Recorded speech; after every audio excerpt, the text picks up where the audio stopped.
Vamos lá, senhores, bem-vindo aí a mais uma bateria de exercícios no Gabarito Enem. Estamos resolvendo as questões do Enem e essa bateria de exercícios se trata dos assuntos de razão e proporção. Então a gente está trabalhando questões desses assuntos, trabalhando questões atuais, né? Porque as questões que a gente pega de 2009 a 2013. E essas questões, elas têm o objetivo de fazer com que as propriedades de razão e proporção sejam vistas com muita clareza, né? Com muita firmeza. Então vamos lá. Essa questão 4 é uma questão que algumas pessoas falam que seria uma regra de 3, mas lembrando que regra de 3 é uma proporção, né? Você escreve uma razão, você escreve outra razão e escreve sinal de igual entre elas. Então a questão diz assim, vamos ler. A, em virtude da demanda crescente de economia de água, equipamentos e utensílios como, por exemplo, as bacias sanitárias ecológicas, que utilizam 6 litros de água por descarga, em vez dos 15 litros utilizados por bacias sanitárias não ecológicas. Então a ecológica ela gasta 6 litros, enquanto a não ecológica 15 litros. Conforme dados da Associação Brasileira de Normas Técnicas, ABNT. Qual será a economia diária de água obtida por meio da substituição de uma bacia sanitária não ecológica que gasta cerca de 60 litros por dia com a descarga por uma bacia sanitária ecológica? Ou seja, eu tenho a proporção, né? A proporção é que a minha descarga ecológica está para a não ecológica na razão de 6 para 15. Então eu estou tentando dizer que 6 litros da descarga da ecológica está para 15 litros gasto na descarga não ecológica. Então, assim como X litros da descarga ecológica estaria para 60 da não ecológica. Ora, significa que eu vou multiplicar cruzado, 15x igual a 360, e aí meu x será igual a 360 dividido por 15. Meu x será igual a 2, né? Sobra 6, 64, 24 litros. Mas cuidado, cuidado. Olha a pergunta. A pergunta é: qual será a economia diária? Qual será a economia diária obtida? Qual é a economia obtida por dia? Isso é o que você gasta. A ecológica gasta 24 litros. A não ecológica gasta 60 litros. Então, eu vou ter de economia a diferença da não ecológica para a ecológica. Então, 60 menos 24, 36 litros. 36 litros, B. Olha que o aluno apressado marcaria logo os 24, certo? E 24 não é a resposta certa. Então, usamos uma proporção para encontrar o gasto da não ecológica, para em seguida ver quanto de economia nós tivemos. Ok? Então, é muito importante levar em consideração que o Enem ele tem uma forma de criar o gabarito através dos seus distratores. O que é o distrator? Distrator é um resultado que com certeza você encontraria por algum erro ou falta de atenção, que não é o gabarito da prova, mas tem como opção. Então, quando a gente cria o gabarito para uma múltipla escolha, para uma prova objetiva, nós criamos os distratores para essa questão, que são opções que o aluno chegaria caso ele tivesse errado algum item, alguma parte do seu desenvolvimento. Então o Enem é cheio disso. Cuidado na hora de fazer uma prova do Enem. Errar questões fáceis é muito ruim numa prova do Enem, onde a avaliação é pelo método de equilíbrio. Então vale muito mais a pena você acertar todas as fáceis e algumas médias e difíceis, do que você errar todas as fáceis e acertar algumas médias e difíceis. Ou seja, acerto todas as difíceis e algumas médias e erro as fáceis. E o meu companheiro acerta todas as fáceis, algumas médias e erra as difíceis. O meu companheiro, o meu amigo, vai estar mais bem classificado do que eu. Ok? Vamos à quinta questão. Bem, quinta questão fala de um hábito que existe nos shopping centers, né? Então ele diz que nos shopping centers costumam existir parques com vários brinquedos e jogos. Os usuários colocam créditos em um cartão que são descontados por período de tempo de uso dos jogos. Dependendo da pontuação da criança no jogo, ela recebe um certo número de tickets para trocar por produtos nas lojas dos parques. Suponha que o período de uso de um brinquedo custa R$3. Então vamos escrever isso. Período do brinquedo. Ele custa R$3. Tá? A bicicleta, o brinde.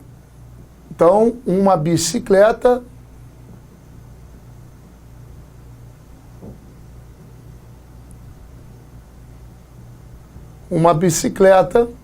ele precisa de 9.200 tickets.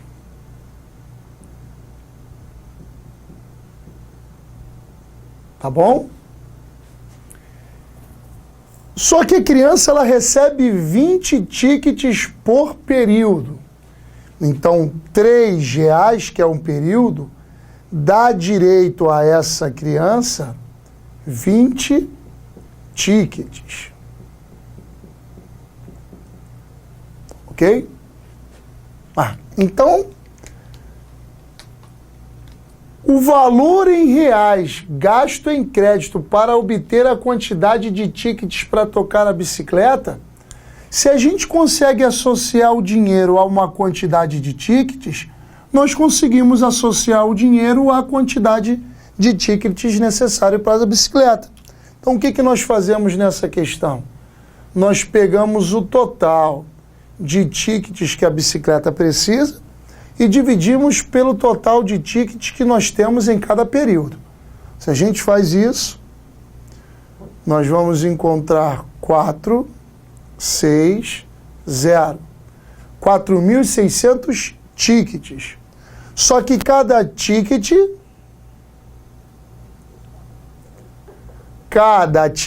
custa R$3. Então, nós vamos ter em reais 3 vezes 4.600. Então, vamos escrever o total. Nós vamos ter um total em reais de 3 vezes 460 tickets. Isso dá 18. Isso vai dar 13. Isso garante, então, que o preço para pegar a bicicleta foi de R$1.380. R$1.380. Gabarito, letra D. Ok? A questãozinha que a razão veio do número de tickets total para a bicicleta pelo ticket total de cada período. Tudo bem?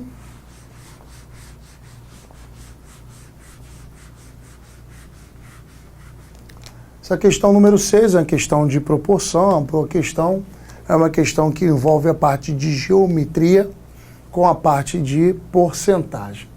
E eu queria levar em consideração aí um detalhe muito importante nessa questão, que vale a pena a gente ressaltar para que vocês não cometam um erro, que é um erro comum, às vezes de desatenção, de falta de atenção, mas para a gente não cometer. Então ele diz o seguinte: o losango representado na figura 1 foi formado pela união dos centros das 4 circunferências tangentes de raios de mesma medida.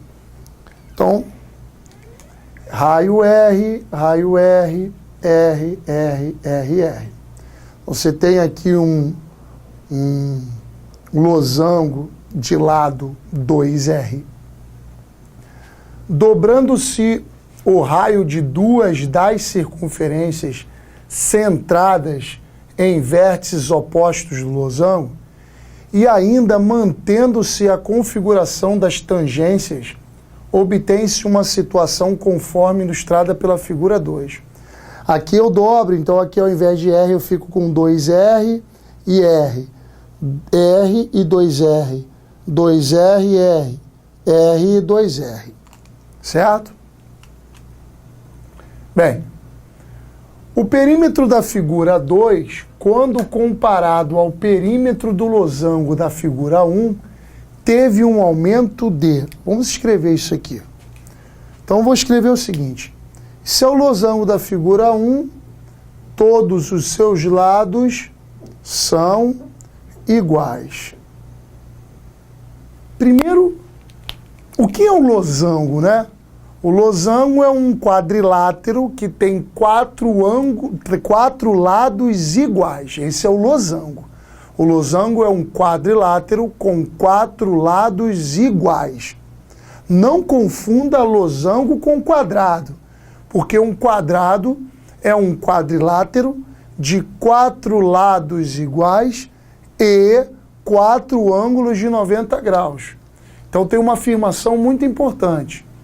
Todo quadrado é um losango, mas nem todo losango é um quadrado. Perfeito? Ok.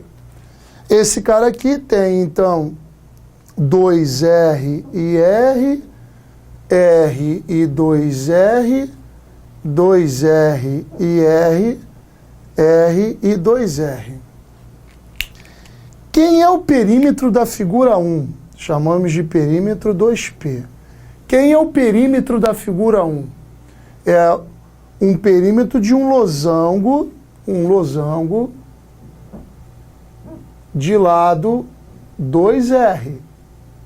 Então, se nós botamos 2R em cada um, ora, 2R é um perímetro de tem 2R vezes 4 lados.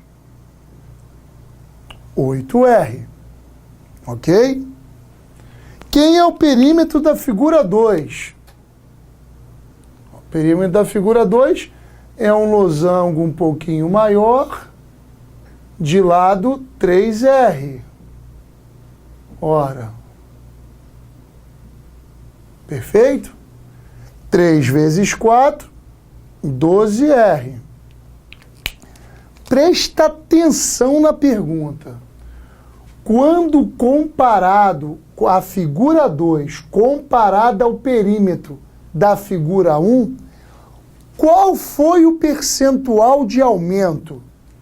Aumento. Quantos de porcentos ele tem maior a mais? Então eu primeiro preciso saber o quanto esse perímetro é maior que esse. Eu quero fazer então uma comparação. Uma comparação do aumento com o perímetro da figura 1. Quem é o aumento? Sai de 8R e vai para 12R, tem 4R de aumento. Qual é o perímetro da figura 1? 8R.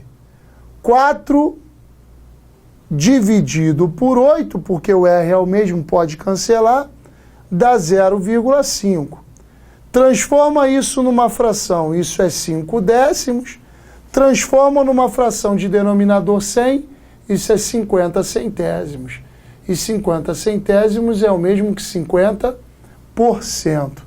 50% é o aumento. Tomar cuidado.